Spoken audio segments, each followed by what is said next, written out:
igsoon. Maayong gabi sa tanan, aslan ko bahin sa tradisyon. Unsa man ning tradisyon, naba ni siya sa kabalingong libro nga atong basahon, kabahin sa mga history. Si Taloy ni sa Dolho Fatima. Brad Adam. O, dahil salamat sa stereole, kinini ang may tungod sa kwa, no? Tradisyon. Tradisyon. Well, timan na to nga adunay nagkalain-laing tradisyon diha sa balaang kasulatan. Ang gitudlo sa mga Katoliko nga tradisyon, dili human tradisyon, kundi ang divine tradisyon.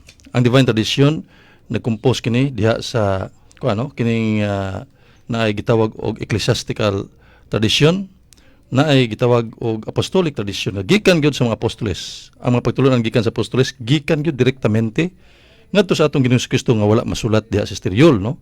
Nga naa diha na himutang sa o nababasa nato sa 2 Tesalonica kapitulo 2 bersikulo 15. Unya daghan kayong maghimo sa atong Ginoong Kristo nga wa gyud diha sa balaang kasulatan. Unya iya tong gihimo og dako kayong kapuslanan sa atong sa atong pagtuong Katoliko. Kay gisgutan sa atong Ginoo, no, diha sa San Juan kapitulo 21 bersikulo 25, daghan kayo ang iyang gibuhat nga kun kini gisuwat pa ang tanan, lagmit ang tibuok kalibutan dili paigo kasudlan niini. Nya kini Biblia pila ra in taon ni 73 ka mga libro ra. Ato lang gikupit-lupitan nya mayon ta nga naa diha ang kamatuoran tanan, wala. Naa sa simbahan, kay simbahan mao man ang depositoryo sa kamatuoran.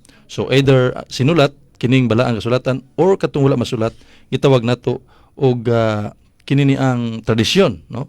Nga divine tradition din ang simbahan may nagpahiluna na pahigayon ini. Mao man gani nga aduna kitay balaang kasulatan. Kung atong basahon ang balaang kasulatan diha sa Henesis, sugod pa lang ngano nakasuwat man si Moises niini nga pagsugod sa pagbuhat sa Ginoong kalibutan, way hitsura ang kalibutan. Ngano nakibaw man siya nga way hitsura ang kalibutan? Nagpasabot ba nga natawo na siya sa pagbuhat sa Ginoo sa kalibutan? Wala. It is the tradition nga gumikan nining tradisyon nakahimo og balaang kasulatan. So kung usa ka tawo mutuo lamang sa Biblia apan dili mutuo og tradisyon or kini ang divine tradition, wa niya ang linya sa kamatuoran.